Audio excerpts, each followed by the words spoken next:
जय गुरु जी। शुक्राना गुरु जी। सारी संगत को जय गुरु जी। संगत जी, आपको पता है गुरु जी हमेशा कहते हैं डॉक्टर्स अपना काम करेंगे, मैं अपना काम करूँगा।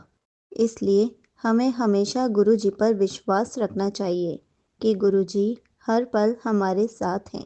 इसी पर एक सत्संग सुनते हैं जिसमें उन्होंने बहुत अच्छे से बताया है कि डॉक्टर्स कैसे हैरान हो गए, डॉक्टर्स की कैसे आंखें खुली की खुली रह गई जब गुरुजी ने इतना बड़ा मिरेकल करके दिखाया। कौन सा मिरेकल किया, हम इस सत्संग में सुनेंगे। तो चलिए अंकल जी का सत्संग सुनते हैं।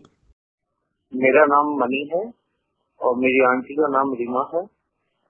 वैसे तो गुरु जी के लिए सबसे पहले मैं यही कहना चाहूंगा, बिन बोले सब कुछ से जानता, सिर्फ आगे कीजिए क्या अरदास दियो।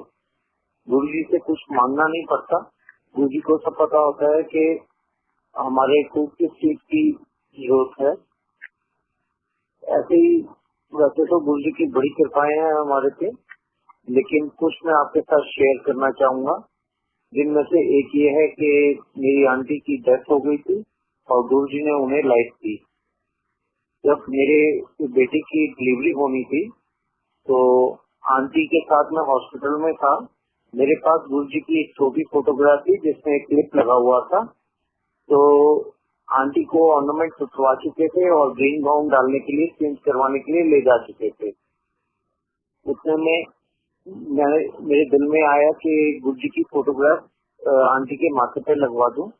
मैं ओटी के दरवाजे पे वेट कर रहा था। उतने पे स्ट्रेचर पे आंटी को लेके आते हैं और मैंने आंटी के माथे पे गुरुजी की फोटो लगवाई और एकदम मेरा हाथ आंटी के गाउन की तरफ गया। मैंने वो क्लिप आंटी के गाउन पे लगा दिया। नर्सेस खड़े थे, किसी ने इतराज भी नहीं किया और गुरुजी की फोटोग्राफ आंटी के साथ ही ओटी में चले गई। डिलीवरी के बाद अचानक आंटी की हालत बहुत खराब हो गई, बहुत सीरियस हो गई। डॉक्टर्स बाहर आते हैं, नर्सेस डॉक्टर बाहर आते हैं, वो कहते हैं कि आप इमीडिएट ब्लड अरेंज करिए, हम और हमें इमरजेंसी डॉक्टर्स बुलाने पड़ेंगे।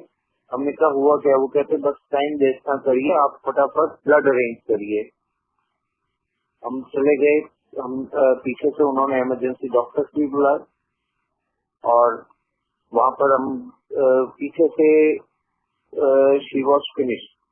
आंटी कहती हैं कि मैं अपने शरीर से बाहर निकली, ओटी की छत हट जाती है और वो ऊपर खड़े होके अपने आप को उन्होंने पूरा कटा हुआ देखा। उन्होंने देखा कि ओटी पे सारा ब्लड ही ब्लड फ्लोर पे फैला हुआ है और एक लेडी डॉक्टर मुंह से सांस ले रही है, एक लेडी डॉक्टर पंपिंग कर रही है। एक जेंट्स डॉक्टर जो इमरजेंसी पे बुलाया था, वो आंटी कहती है एक जेंट्स दीवार के साथ लगा के हेल्पलेस होके खड़ा है, जैसे इंसान बिल्कुल हार जाता है।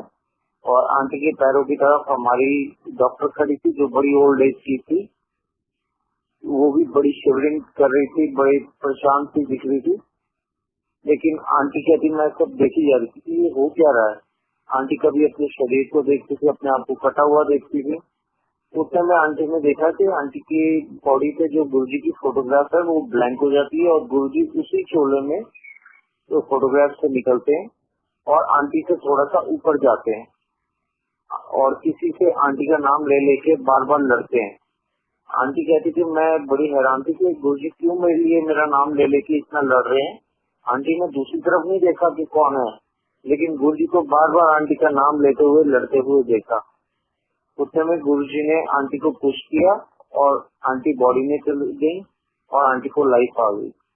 हमारी जो डॉक्टर थी वो बड़ी ओल्ड एज की थी।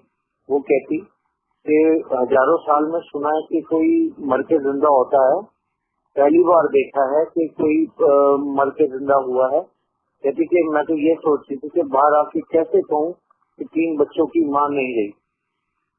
ऐसे गुरुजी ने मेरी आंटी को लाइफ दी। और एक बताता हूँ कि हम लोग जब नए नए जाना शुरू हुए, इस सत्संग से आपको ये हुआ कि गुरुजी ड्रीम में ही साक्षात आते हैं। तो हम लोग जब नए नए जाना शुरू हुए तो एक दिन हम लोग वापस जा रहे थे गुरुजी के पास से एम्पायर स्टेट से। तो रास्ते में आंटी कहने लगी कि आज के बाद ना मैं नहीं आऊंगी। तो मैंने कहा पता नहीं क्या हुआ, मैं बड़ा शॉक हुआ। मैंने कहा क्यों, किसने कुछ कहा, क्या बात हुई? कहने लगी कि 2 कश्तियों में पैर रखने वाला हमेशा डूबता है। तो आंटी मैंने कहा कि नहीं ऐसी बात नहीं है, मुझे तो यहाँ पे बड़ी पावर नजर आती है, बड़ी पॉजिटिवली नजर आती है, तो मैं तो आया करूँ। आंटी ने कहा ठीक है। आंटी ने आना बंद कर दिया। मैं अपना अकेले ही आया करता था फिर गुरु जी के कुछ टाइम। एक दिन हमारा डे भी तब तक फिक्स हो चुका था, वीकली गुरु जी एक डे दिया करते थे। तो एक दिन हमारा डे था, तो मैं जल्दी फ्री हो गया। मैंने कहा चलो घर जाके फ्रेश होके फिर जाते हैं। तो मैं घर आया, मैं फ्रेश हुआ, मैं तैयार हो रहा था, तो आंटी बैठी हुई थी अपना बेड पे। तो आंटी ने कहा कि आज सुबह ना गुरु जी ने दर्शन दिए, एक ड्रीम आया गुरु जी का, और गुरु जी ने कहा कि तू ना 2 कश्तियों में पैर नहीं रखना, ना रख, लेकिन आज मेरे को ला। तो ये वर्डिंग तो सिर्फ आंटी ने मेरे को ही कही थी। तो मैंने इन्हें कहा कि भाई वहाँ तो यही कहते हैं कि भाई गुरुजी ड्रीम में ही आके बात करते हैं, तो तुम चलो। तो आंटी तैयार हुई, हम लोग वहाँ गए तो पूरा हॉल फुल पैक था। गुरुजी को जैसे आगे वीआईपी सारे घेर के बैठे हुए थे, और पीछे ऊपर बाहर सब संगत ही संगत थी। मतलब पैर रखने की जगह भी नहीं थी हॉल में। मैंने जैसे माथा टेका, गुरुजी ने वैसे ही इशारा किया जैसे नॉर्मली करते थे, बाहर की तरफ या ऊपर की तरफ।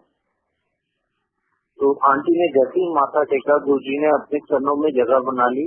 वहाँ पे जगह भी नहीं थी, फिर भी गुरुजी ने अपने चरणों में इन्हें बैठा लिया।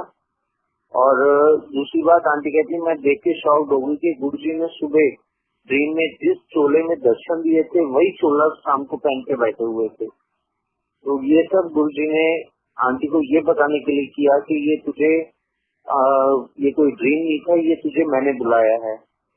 और वैसे एम्पायर स्टेट में एक बार ही चाय प्रसाद मिलती थी हमेशा सबको।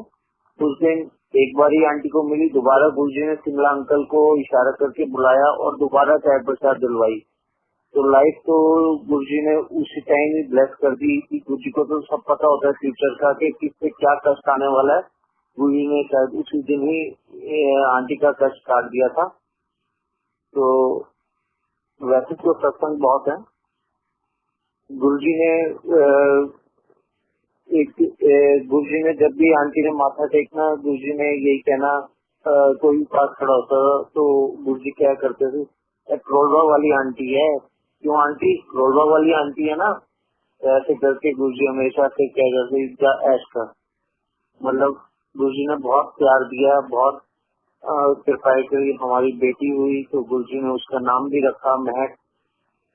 तो गुरुजी के लिए तो गुरुजी तो भगवान है, गुरुजी से ऊपर कोई नहीं है। जो लाइफ दे सकते हैं, जो मरे हुए को जिंदा कर सकते हैं, वो तो सिर्फ भगवान ही हो सकते हैं, और तो कोई नहीं। Thank you so much uncle ji. आपने अपना सत्संग पूरे गुरु परिवार के साथ शेयर किया। संगत जी, आपको पता है गुरुजी हमेशा कहते हैं डॉक्टर्स अपना काम करेंगे और मैं अपना काम करूँगा। इसलिए हमें हमेशा गुरुजी पर विश्वास रखना चाहिए कि गुरुजी जो भी करेंगे हमारे लिए अच्छा ही करेंगे। संगत जी, आपको पता है गुरुजी इतने मिरेकल्स करते हैं कि कभी कभी तो हर कोई हैरान रह जाता है, हर कोई शॉक हो जाता है कि ये सब कैसे हो गया।